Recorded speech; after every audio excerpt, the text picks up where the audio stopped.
Kyle Larson, NASCAR superstar, has thrown the biggest criticism at Bristol Motor Speedway.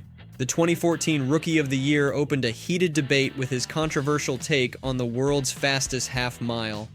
Larson's call to limit Bristol to just one race per season has the racing world talking. Is he onto something, or should tradition reign supreme? Let's find out. Let's take a closer look at what Kyle Larson actually said about Bristol. In a recent interview, Larson criticized the decision to have 2 races per season at the track. He argued that the unique challenges and conditions at Bristol make it too physically and mentally demanding for drivers to race there twice in 1 year. Now, it's important to note that Larson isn't saying Bristol is a bad track. Far from it. He actually had a solid performance at the recent Food City 500 at Bristol, finishing 5th despite his critiques of the track.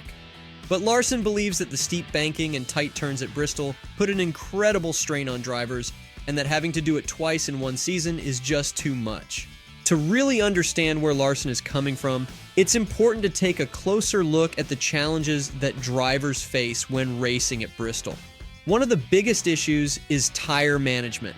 The concrete surface at Bristol is incredibly abrasive, which means that tires wear out much faster than they do at other tracks. This puts a huge emphasis on strategic pit stops and tire conservation throughout the race. In fact, during the most recent Bristol race, Larson himself faced a major setback when he was penalized and sent to the back of the pack on lap 323. But despite this challenge, Larson was able to claw his way back through the field and secure a top 5 finish, showcasing his skill and resilience as a driver. Before we go further, it's worth taking a moment to appreciate the significance of driver feedback in the world of NASCAR. These athletes are the ones who are out there on the track every week, putting their skills and safety on the line to compete at the highest level. When a driver like Kyle Larson speaks up about a particular track or issue, it's not just idle chatter, it's an informed perspective from someone who knows the sport inside and out. NASCAR officials and team owners alike pay close attention to what drivers have to say, and their feedback can play a major role in shaping the future of the sport. So while Larson's comments about Bristol may have ruffled some feathers, they also serve as an important reminder of the value of open and honest communication between drivers, teams, and officials.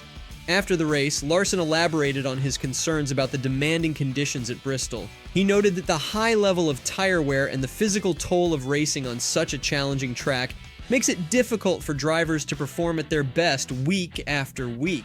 Larson even went so far as to say that he would prefer a more balanced schedule that includes a variety of tracks and racing conditions. It's worth noting that Larson is currently second in the NASCAR Cup Series standings, trailing only his Hendrick Motorsports teammate Chase Elliott. So while his comments about Bristol may be controversial, but Larson is one of the top drivers in the sport today.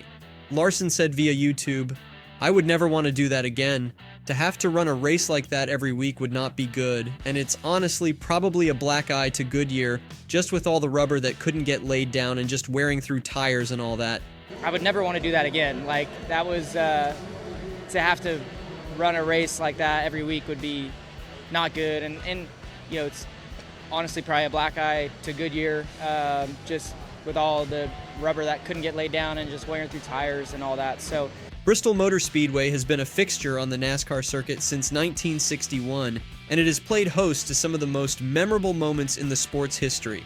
From Dale Earnhardt's famous rattle his cage move on Terry Labonte in 1999 to the intense rivalry between Jeff Gordon and Rusty Wallace in the early 2000s, Bristol has a way of bringing out the best and sometimes the worst in drivers and fans alike. The track's unique layout and high banks create a one-of-a-kind racing experience that has earned it a reputation as one of the toughest and most exciting venues in all of motorsports. So when Kyle Larson suggests that Bristol should only host one race per year, he's not just critiquing a single track, he's taking on a piece of NASCAR history and tradition. Larson's comments about Bristol also raise important questions about the role of short tracks in the NASCAR schedule. In recent years, there has been a growing push among some fans and drivers for more short track races, which are often seen as a purer form of racing that puts a greater emphasis on driver skill and strategy. Tracks like Bristol, Martinsville, and Richmond have a special place in the hearts of many NASCAR fans, and there are those who believe that the sport should do more to showcase these venues. At the same time, there are also practical considerations to take into account, such as the wear and tear on cars and drivers, the logistics of scheduling, and the preferences of sponsors and broadcasters. Striking the right balance between short tracks and larger, more modern facilities is an ongoing challenge for NASCAR, and one that Larson's comments have brought back into the spotlight. Larson's comments have definitely struck a chord with the NASCAR community. Many fans and drivers have weighed in on the debate, with some agreeing with Larson and others defending the tradition of having 2 races at Bristol. But beyond just the debate over Bristol itself, Larson's perspective has contributed to a broader discussion about how NASCAR schedules its races and balances competition, tradition, and fan engagement.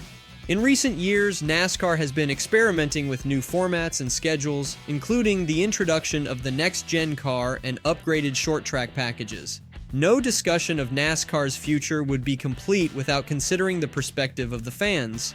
After all, it's the passion and dedication of the sport's followers that have helped to make it one of the most popular and enduring forms of motorsports in the world. In recent years, NASCAR has made a concerted effort to engage with fans in new and innovative ways, from social media campaigns to interactive experiences at the track. But as the debate over Bristol Motor Speedway reminds us, there is still work to be done when it comes to finding the right balance between tradition and innovation, between pleasing longtime fans and attracting new ones. Another important factor to consider in the debate over Bristol and the broader question of NASCAR scheduling is the role of sponsors and the business side of the sport. NASCAR is a multi-billion-dollar industry, and the decisions made by officials and team owners are often influenced by the preferences and priorities of corporate partners. Sponsors want to be associated with tracks and events that generate the most exposure and excitement, and they also have a vested interest in seeing their drivers perform well and compete for championships. This can create a delicate balancing act for NASCAR as it tries to create a schedule that satisfies the needs of sponsors while also prioritizing the best interests of the sport as a whole. Kyle Larson's critique of Bristol Motor Speedway has highlighted some important considerations for NASCAR as it looks to the future. While tradition and fan engagement are certainly important factors, Larson's perspective suggests that there may be room for improvement when it comes to race scheduling and balancing the demands placed on drivers and teams. By opening this discussion, Larson has contributed to a broader conversation about how NASCAR can optimize the racing experience for everyone involved: drivers, teams, officials, sponsors, and fans alike. Whether you agree with Larson's specific critiques or not, but his insights have added valuable perspective to the ongoing evolution of stock car racing. So what do you think about Kyle Larson's comments on Bristol Motor Speedway? Do you agree that the track is too demanding for drivers to race there twice in one season? Or do you think that the tradition and excitement of Bristol outweigh any potential drawbacks? Let us know in the comments below, and be sure to subscribe to our channel for more NASCAR news, analysis, and discussion. Thanks for watching, and I'll see you next time.